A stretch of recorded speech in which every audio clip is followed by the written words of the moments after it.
యేసుక్రీస్తు నామం పేరిట మీ అందరికీ మా యొక్క ప్రత్యేకమైనటువంటి శుభాలు తెలియజేస్తూ ఉన్నాం బిడ్డలారా. మరి ఈ దిన వాగ్దానము అనేటువంటి ఈ యొక్క ఆధ్యాత్మిక కార్యక్రమానికి ప్రేమతో మిమ్మల్ని ఆహ్వానిస్తూ ఉన్నాము.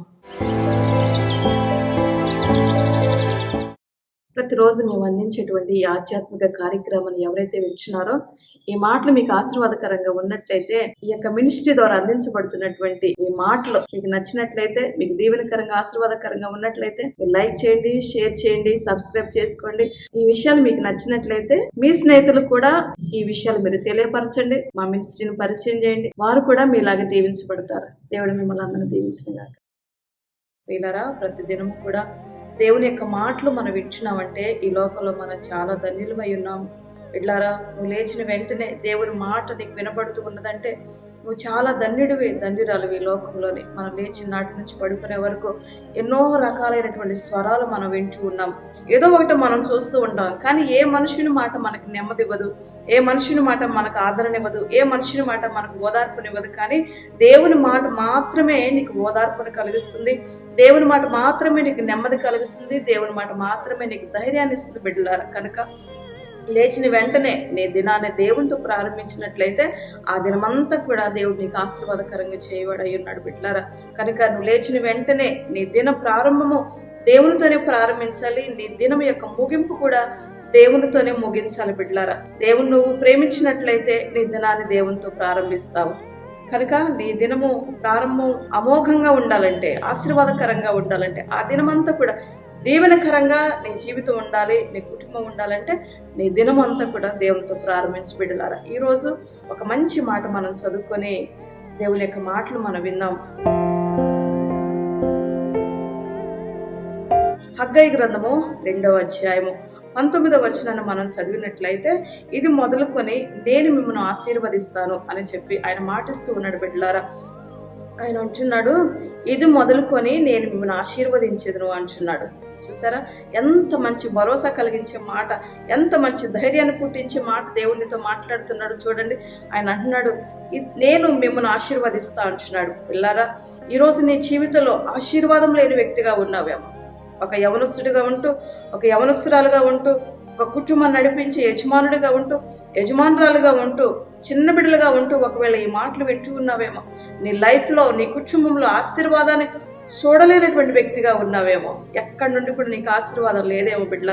చదువులు వెనకబడిపోయావేమో, అందరూ నిన్ను దూషిస్తూ ఉన్నారేమో, ఒకవేళ నీ యవ్వన జీవితం అంతా ఖరాబ్ అయిపోయి, నీ యవ్వన లైఫ్ అంతా కూడా మరి డిస్టర్బెన్స్ అయిపోయి ఆశీర్వాదం లేకుండా ఉన్నావేమో, ఉద్యోగంలో ఆశీర్వాదం లేదేమో, చదువులో ఆశీర్వాదం లేదేమో, కుటుంబంలో ఫైనాన్షియల్గా నీకు ఆశీర్వాదం లేదేమో, ఒకవేళ శాపగ్రస్తమైన జీవితాన్ని నువ్వు అనుభవిస్తూ ఉన్నావేమో, ఏది మొదలుపెట్టినా సరే వెనకాలైపోతూ ఉన్నాయేమో. ఆశీర్వాదం లేనటువంటి వ్యక్తిగా నువ్వు ఉన్నట్లయితే నేను నిన్ను దీవిస్తా అంటున్నాడు అనమాట. నేను మిమ్మల్ని ఆశీర్వదిస్తా అంటున్నాడు బిడ్డలారా. కనుక మరి బైబిల్ గ్రంథంలో మనం గమనించినట్లయితే ఎంతో మంది దేవుడు ఆశీర్వదించాడు. యాకోబును ఆశీర్వదించాడు. యాకోబు పేరు తొలగించి ఇశ్రాయేలుగా మార్చినటువంటి దేవుడు. యోసేపును కూడా దేవుడు ఆశీర్వదించాడు.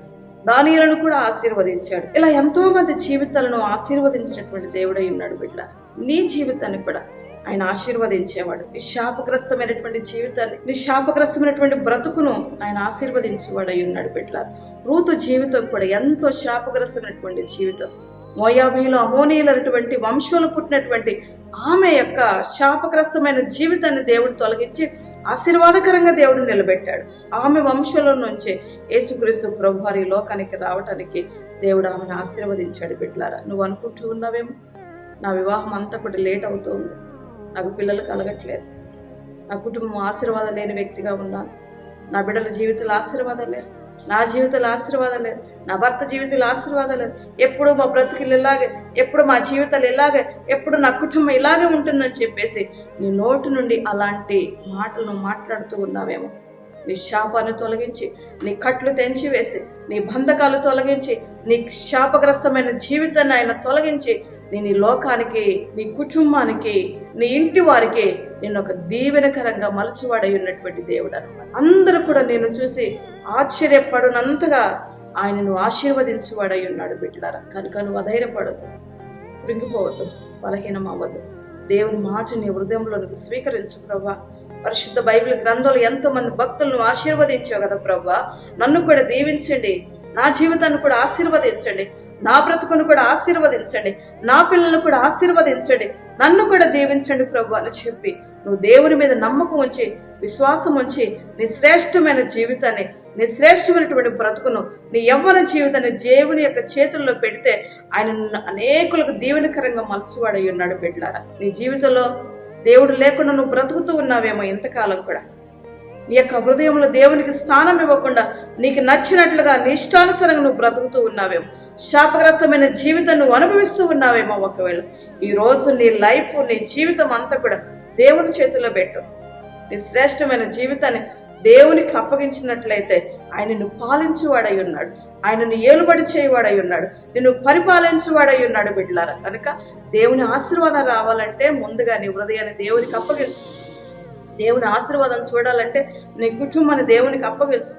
దేవుడు నిన్ను దీవించాలంటే నీ శ్రేష్టమైన బ్రతుకును దేవునికి అప్పగించు. అప్పటి నుండి దేవుడు నిన్ను అంచెలంచెలుగా ఆశీర్వదించడం మొదలు పెడతాడు. బిడ్డలారా, ఆశీర్వాదం రావాలంటే ఊరికినే ఆశీర్వాదం రాదు. నీ ఇష్టానుసారంగా జీవిస్తూ నీ ఇష్టానుసారంగా బ్రతుకుతూ నాకు ఆశీర్వాదం కావాలి ప్రభు అంటే ఎక్కడి నుండి వస్తుంది నీకు ఆశీర్వాదం? దేవునికి నీ శ్రేష్టమైన జీవితం కావాలని ఇష్టపడుతూ ఉన్నాడు. ఆయన అంటున్నాడు, నువ్వు నాకు కావాలి అంటున్నాడు అనమాట. ఎవరెవరికో నీ హృదయంలో స్థానం ఇచ్చి ఎవరెవరికో నీ జీవితాన్ని అప్పగించేసి నాకు ఆశీర్వాదం రావాలి ప్రభు అంటే ఆశీర్వాదం రాదు. కనుక నీ శ్రేష్టమైన జీవితం ఆయన ఇష్టపడుతూ ఉన్నాడు. ఇది మొదలుకు నేను మిమ్మల్ని ఆశీర్వదిస్తాననే మాట తప్పక నీ జీవితం నెరవేర్చబడింది. నిన్ను ఆశీర్వదించడానికే కదా ఆయన లోకానికి వచ్చాడు, నిన్ను దీవించడానికే కదా ఆయన లోకానికి వచ్చాడు. ఆయన నిన్ను ఆశీర్వదించాలని నీ కొరకు ఆయన మరణించాడు. ఆయనను దీవించాలనే కన్య మరే గర్భాన ఆయన నీ కొరకు జన్మించున్నాడు. బిడ్డలారా, కనుక నిన్ను ఆశీర్వదించడానికి సమర్థుడైనటువంటి దేవుడు, నిన్ను ఆశీర్వదించేటువంటి గొప్ప దేవుడై ఉన్నాడు. నీ శ్రేష్టమైన జీవితాన్ని దేవునికి అప్పగించు. దేవుడు నిన్ను ఏలువాడై ఉన్నాడు. ప్రియులారా, ఇట్టి మాటలు దేవుడు దీవించిన కాక ప్రార్థన చేసుకుందాం.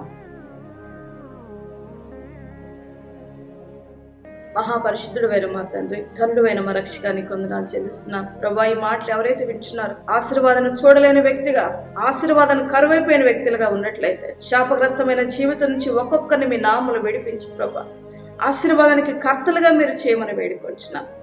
ఆశీర్వాదాన్ని స్వతంత్రించే వ్యక్తులుగా చేయమని వేడుకొంచున్నాను.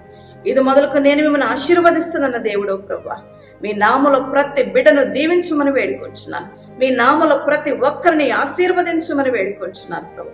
ఆశీర్వాదానికి కర్తలుగా మీరు చేయమని వేడుకొంచున్నాను ప్రభా. ప్రతి శాపగ్రస్తమైన జీవితం నుంచి, ప్రతి అంధకార చీకటి కార్యాల నుండి, ప్రతి విధమైనటువంటి బంధకాల నుంచి యేసు నామలో ప్రతి ఒక్కరికి విడుదల కలుగును గాక. మీరే దీవించి ఆశీర్వదించమని వేడుకొంచున్నాను. మీరే సహాయం చేయమని ప్రతి వారిని కూడా నీ హస్తాలకు అప్పగిస్తూ ప్రార్థన వినదు వందనాలు చెల్లిస్తాను. యేసు నామమున బట్టి అడిగి వేడుకొంచున్నాను తండ్రి, ఆమేన్. ప్రియులారా, ఈ దినము ఎవరైతే వివాహ వార్షికోత్సవం చేసుకుంటున్నారో, ఎవరైతే జన్మదినం చేసుకుంటూ ఉన్నారో వారందరికీ కూడా మా హృదయపూర్వకంగా జన్మదిన శుభాకాంక్షలు, వివాహ వార్షికోత్సవ శుభాకాంక్షలు తెలియజేస్తూ ఉన్నాము. సంవత్సరాది మొదలుకొని సంవత్సరాంతం వరకు ఆయన యొక్క దయా కిరీటము నీ మీద ధరింపు చేసి ఉన్నాడు. బిడ్డలారా, దేవుడు మిమ్మల్ని అందరినీ దీవించిన గాక. మరి యొక్క వీడియోలో మనం అందరం కలుసుకుందాం. దేవుని యొక్క కాపుదల మీ అందరికీ తోడయుడును గాక. ఆమేన్.